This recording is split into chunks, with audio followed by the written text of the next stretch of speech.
Joining us now is former senior Republican congressional advisor Rina Shah and former Clinton advisor Richard Goodstein. And Rina, as far as the White House is concerned, the Hegseth matter is closed, but there are still Republicans like Thom Tillis seeking out more details. I just wonder if some of the on-the-fence Republicans feel like this vote is being rushed or rammed through.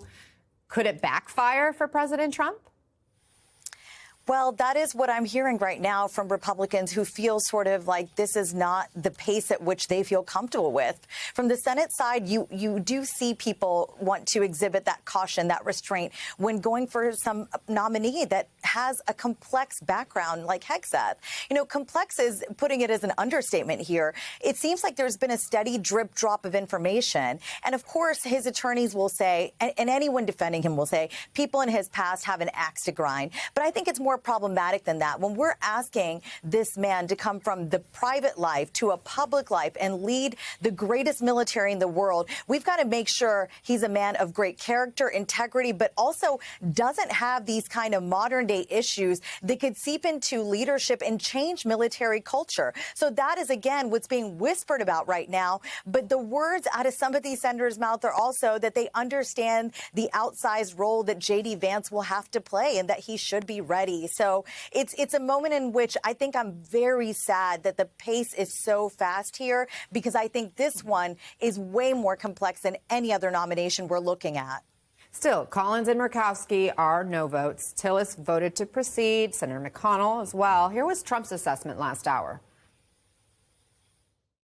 He's a good man. I don't know what's going to happen. You never know in those things, but Pete's a very, very good man. I hope he makes it. I hope he makes it. I was very surprised that Collins and Murkowski would do that. And, of course, Mitch is always a no vote, I guess. That's Mitch a no vote? How about Mitch? Huh? You what? Let's see what happens. Richard, it's no secret that McConnell and Trump haven't always seen eye to eye. Do you see McConnell potentially swinging the pendulum here? He's no longer in a leadership position. I think the fix is in. And here's why I think that in Hegseth's favor. Joni Ernst was the key swing senator. She's on the Armed Services Committee. She herself was a victim of sexual abuse and was, of course, in the military. And then the right-wing pressure machine got put on her in a very big way, and she folded. And I think every other senator realizes McConnell's probably different, because my guess is he's in his last 2 years, he's had his glory days, and he's immune from those kind of attacks. But no other Republican senator is. And we know how they're going to react, because we saw how they reacted to these pardons to people who viciously beat cops. 201, they were apologists. I didn't read it. I didn't see it. The fact that they could take that and sort of basically say, let's move on, shows that their fealty to Trump is unchecked. So I think it would be shocking. Maybe McConnell will be a no vote. Again, he voted to proceed to the vote today. Vote, yeah. But I think the likelihood that there's somebody else out there is very remote at this point. Well, Rina, Senator Lisa Murkowski was the first Republican to come out against Hegseth. She offered a litany of reasons in a social media post, and she writes, in part, quote, "While the allegations of sexual assault and excessive drinking do nothing to quiet my concerns, the past behaviors Mr. Hegseth has admitted to, including infidelity on multiple occasions, demonstrate a lack of judgment that is unbecoming of someone who would lead our armed forces. These behaviors starkly contrast the values and discipline expected of service members." Rina, do you see Murkowski or Senator Collins being able to persuade other Republicans in these final hours to vote against Hegseth? The key phrase there from Senator Murkowski is lack of judgment about Hegseth, right? And I think that's what leaves the door partially open to something being possible against Hegseth in these final hours.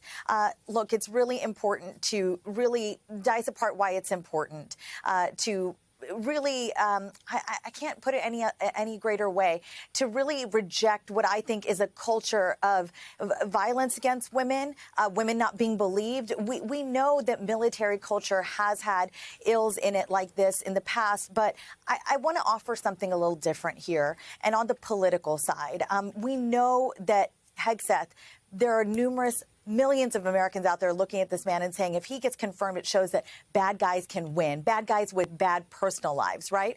But there are a lot of folks also on Capitol Hill who are saying it was just his personal life. He's somebody that's worn the uniform bravely for our nation. And they also, again, on the political side, Ana, I want to emphasize this. They don't see anybody else being able to rise up through the ranks quickly to become a nominee, like we did with Gates. See, Gates was immediately removed and Bondi was suddenly in. There is not another name like that, I think, in Trump world, and that's why Republicans are concerned. Well, Joni Ernst is somebody whose name was floating out there when a lot of the allegations first surfaced against Hegseth. Democrats, we know, grilled Hegseth. Richard, they criticized the White House and this FBI background check. But, I mean, what do they do at this point? What more can Democrats do, especially considering there are other controversial picks still on the way? Look, I think Democrats need to hammer this whole business about the pardons of cop beaters big time.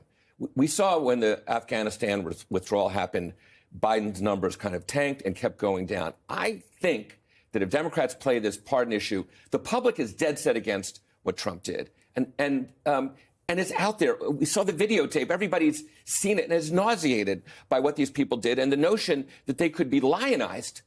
Trump's talking about having them in the Oval Office is disgusting. One other thing about Hegseth, remember, he was quoted as saying, kill all the Muslims. I wonder how Trump's buddies in Saudi Arabia are going to feel about having a Secretary of Defense either deal with them, negotiate with them throughout the whole Middle East. Well, that quote wasn't confirmed by NBC News, but that was some of the reporting it was that's reported, out there. But again, I don't know that he's denied it. It's certainly in keeping. Who knows whether it's true or not? It's in keeping with what else we do know as a matter of public record about Pete Hegseth. And so, again, I just think that it's so flawed. I think Democrats need to kind of emphasize how he was talking about meritocracy in his hearing. This is a person who's devoid of merit for this position, as are so many other nominees of Trump's.